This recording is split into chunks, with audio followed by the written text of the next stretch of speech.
Hasta ahora, todos los ejemplos que hemos analizado de espectros de resonancia magnética nuclear de protón mostraban señales que eran fácilmente racionalizables. Mostraban o bien multipletes simples o bien multipletes más complejos, pero en todos los casos nosotros éramos capaces de, analizando cuidadosamente la señal, deducir cuántos protones vecinos tenía el protón que estamos analizando y también el valor de la constante de acoplamiento con cada uno de esos grupos de protones vecinos. Sin embargo, esto no siempre sucede así. En los casos en los que la diferencia de desplazamiento entre dos protones que acoplan entre sí, expresada en hercios, tiene un valor comparable al valor de la constante de acoplamiento entre ellos, sucede que los espectros presentan señales no tan claras, presentan señales que no podemos racionalizar y les llamamos espectros de segundo orden. En particular, si queremos tener una idea de valor aproximado, podríamos decir que si la diferencia entre los desplazamientos de dos protones que acoplan entre sí, expresada en Hertz, dividido la constante de acoplamiento entre ellos, me da menor que 10, en ese caso estaríamos frente a un espectro de segundo orden y la señal o las señales de esos compuestos no tendrían la forma que nosotros podríamos esperar si el espectro no fuera de segundo orden. Vamos a analizar esto con un ejemplo. El ejemplo que vamos a tomar es el del 2-cloroetanol y vamos a analizar qué sucede cuando tomamos el espectro en un equipo de 60 MHz y en un equipo de 300 MHz. Nosotros, observando la estructura de la molécula, vemos que tenemos dos grupos metilenos, B y C, ambos unidos a átomos electronegativos. Eso podría significar que los desplazamientos de los dos grupos metilenos sean similares. Los dos están unidos a grupos electronegativos. La influencia del grupo hidroxilo y del cloro podría ser similar, pero no iguales. No es lo mismo que si la molécula fuera simétrica y estuvieran los dos grupos metilenos unidos, por ejemplo, a un grupo hidroxilo. Hay diferencias, pero no son demasiado importantes. Eso va a generar que los desplazamientos de los protones B y los protones C sean muy similares. En particular, aquí tenemos los valores. El desplazamiento de los protones B es 3.87 ppm y el desplazamiento de los protones C es 3.67 ppm. La constante de acoplamiento entre ellos es 6 Hz. La diferencia entre los desplazamientos en partes por millón es 0,2 partes por millón. Para convertirlo en hercios, en el equipo de 60 MHz, esa diferencia va a ser 0,2 por 60 y eso me da 12. Si yo divido estos 12 Hz entre la constante de acoplamiento entre ambos protones, me va a dar 2 y esto es un valor que me demuestra que va a ser un espectro de segundo orden. La forma de las señales de los protones B y C en este equipo es esta, la señal de los protones C, la señal de los protones B, no son tripletes, que es lo que nosotros podríamos esperar si el espectro no fuera de segundo orden, por su acoplamiento con dos protones vecinos, y entonces en esta señal nosotros no podemos calcular constantes de acoplamiento, por ejemplo.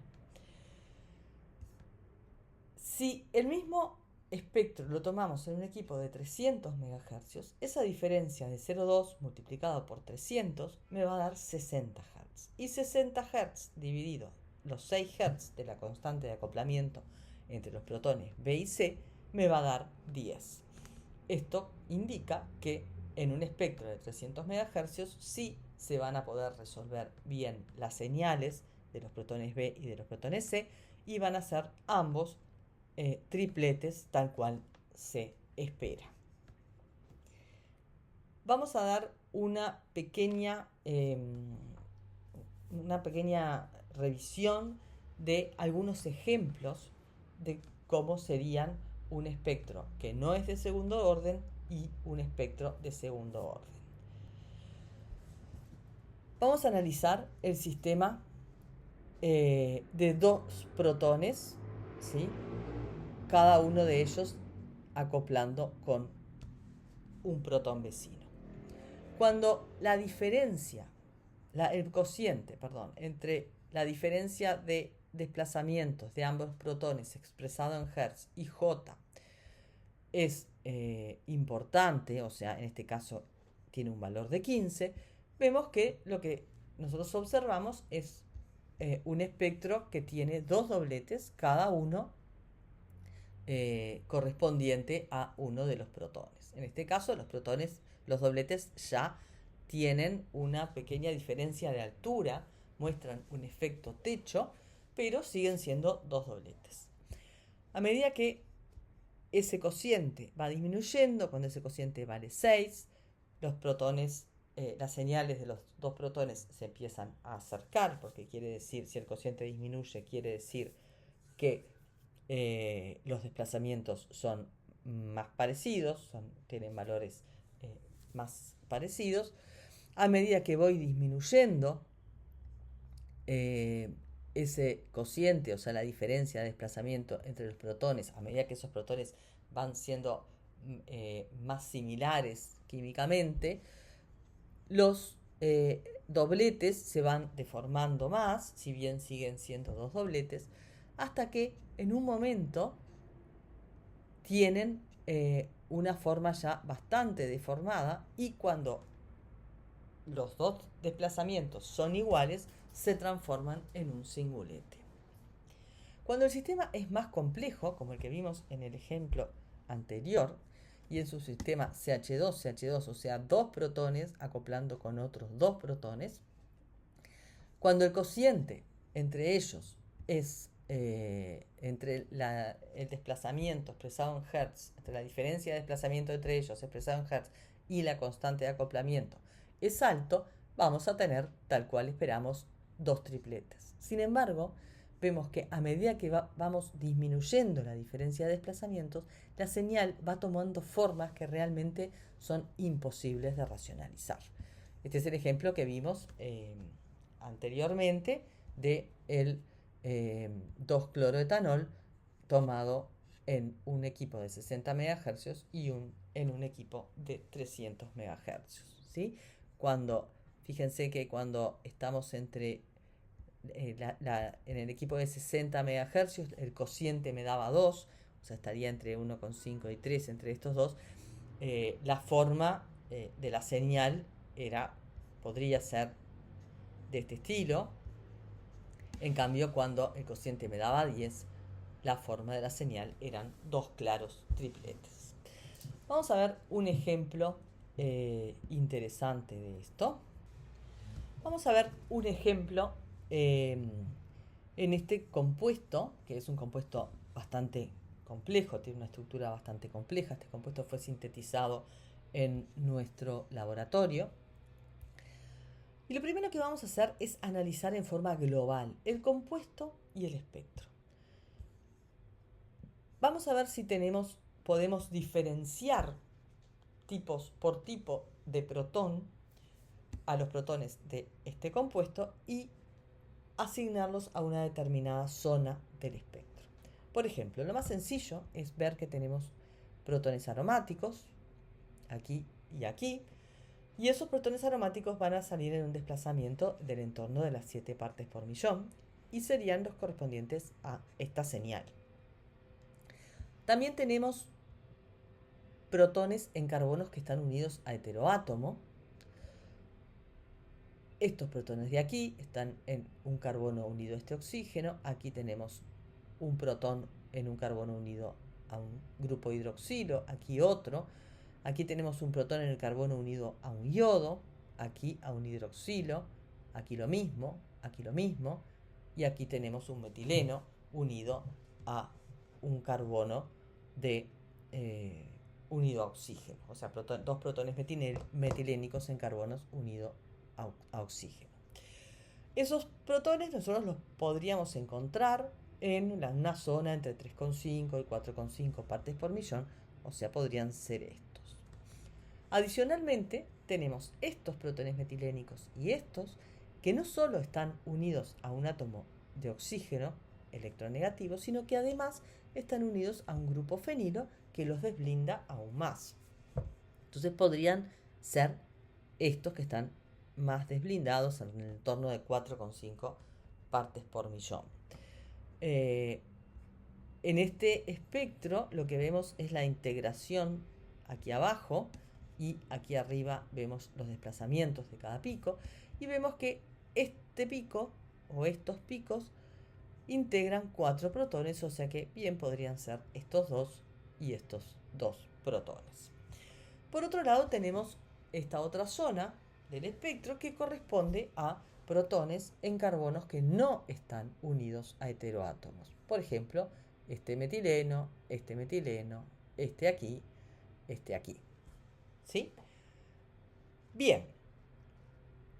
Por supuesto que no vamos a analizar todo este espectro porque es un espectro muy complejo. Hay muchos multipletes simples y hay muchos multipletes muy complejos. Hay varias protones cuyas señales son de segundo orden. Aquí hay varias de ellas. Pero vamos a analizar esta señal en particular, que dijimos que corresponde a estos protones metilénicos que están unidos a un carbono unido a un oxígeno y a su vez a un grupo fenilo. Son estos protones que están aquí. Corresponden a esta señal de aquí. ¿Qué esperamos de ellos? Bueno, esperamos, una opción sería que fueran iguales, estos dos, iguales a estos dos, entonces tuviéramos un singulete que integra 4 protones. Pero no es el caso. Aquí lo que estamos viendo es una señal que no es un singulete, claramente. ¿Sí? ¿Qué es lo que estamos viendo? Estamos viendo con quién acoplan estos protones para darme una señal de este tipo, o dos señales de este tipo. Acoplan entre sí, porque en los carbonos vecinos no tienen protones. Entonces la única opción es que estos protones geminales no sean equivalentes entre sí, y eso puede suceder porque la molécula tiene muchos carbonos quirales, si bien no cercanos, pero tiene muchos carbonos quirales, y eso da una cierta restricción de movilidad a la molécula, y eso puede generar que estos dos protones de aquí no sean equivalentes químicamente entre sí, y lo mismo sucede con estos dos. De esta manera, las señales correspondientes a estos protones y las señales correspondientes a estos protones serían dobletes. Pero esto tampoco son dos dobletes claros. Estos son dos dobletes de protones que tienen desplazamientos muy, muy similares. Entonces, eso da lugar a un espectro de segundo orden en el cual el doblete se deforma mucho. Vimos un ejemplo de estos anteriormente. Se deforma mucho y en vez de tener 4 picos de más o menos la misma altura o con un leve efecto techo, tiene un gran efecto techo, pero la diferencia de altura de esos picos es muy, muy grande. Aquí tenemos una ampliación aún mayor de esa señal, la forma de esa señal. Bien, como lo interesante que quiero mostrar ahora es cómo puede variar un espectro y cómo puede variar la señal de determinados protones con una leve modificación en la molécula, aunque no sea en átomos cercanos. Fijémonos en este otro ejemplo. En este caso, la diferencia es que aquí la molécula se cicló, aquí había un átomo de yodo, se produjo una ciclación, la molécula ahora es simétrica. Y si bien podemos separar el espectro en las mismas zonas que lo hicimos hoy, en las zonas de protones unidos a carbonos que no están unidos a heteroátomo, en la zona de protones unidos a carbonos que sí están unidos a heteroátomo, y en los aromáticos, la señal correspondiente a los protones que acabamos de analizar es diferente, es en este caso un singulete. Entonces, la simetría de la molécula y el haber construido este ciclo le dio simetría a la molécula y esa simetría a la molécula hace que ahora sí los 4 protones sean equivalentes y salgan en un singulete. Bien, vamos a ver algunos ejemplos rápidamente de señales que podemos ver de protones que presentan un espectro de segundo orden. Aquí tenemos un caso muy similar al que vimos hoy del 2-cloro etanol. Tenemos 2 protones metilénicos. Los carbonos que los soportan están unidos a grupos que los desblindan, en este caso un grupo fenilo y en este caso un grupo éster unido por el oxígeno. Y entonces, como el efecto de este grupo éster es diferente porque es mayor, lo desblinda más que el del anillo aromático, porque tenemos 2 causas, en este caso el oxígeno, la electronegatividad del oxígeno va a influenciar el desplazamiento de D, desblindándolo más, y además tenemos las formas resonantes del grupo éster. Entonces, estos protones D van a estar bastante más desblindados que los protones B, que están unidos a un anillo aromático. Entonces, en este caso, a un equipo de 60 MHz, las dos señales, las señales correspondientes a los 2 grupos de protones metilénicos, son claramente tripletes. La diferencia de desplazamiento entre ellos permite que no tengamos un espectro de segundo orden, sino que tengamos un espectro que podemos racionalizar perfectamente. También tenemos la señal del grupo metilo, ¿sí?, que llamamos A, y la señal de los protones aromáticos, que la vemos aquí. Sin embargo, en el espectro que vimos hoy del 2-cloroetanol, recordamos que la influencia del grupo hidroxilo y el cloro sobre los protones metilénicos en los carbonos adyacentes no es tan grande, y entonces, al ser los desplazamientos más parecidos, tenemos una señal como la que acabamos de ver, del mismo tipo. Otros ejemplos. Aquí tenemos un ejemplo en el cual los 2 protones metilénicos están unidos, uno a un carbono que está unido a un cloro y otro en un carbono que está unido a un oxígeno. Es muy similar el ejemplo al que vimos recién del 2-cloroetanol. Entonces, las señales, si bien no se confunden, están muy deformadas, ¿verdad? En este caso, en el que las diferencias entre los grupos sustituyentes en los carbonos de los protones metilénicos son aún menores, vemos que los protones B y C, en este caso, salen juntos en una señal muy difícil de racionalizar. Lo mismo sucede aquí en este ejemplo, ¿sí? Los protones B y C tienen desplazamientos muy similares y tienen influencias de grupos atrayentes de electrones que son muy parecidos, y entonces la señal es una señal típica de un espectro de segundo orden. Y finalmente vemos que no necesariamente tiene que ser igual el grupo sustituyente en el carbono de esos protones metilénicos, sino que lo que tiene que ser igual es su influencia. Fíjense que acá tenemos un nitrilo y acá tenemos un éster unido con el carbono, y entonces evidentemente la influencia de este grupo y de este grupo es muy similar, y entonces los protones A y B son equivalentes químicamente y salen como un singulete.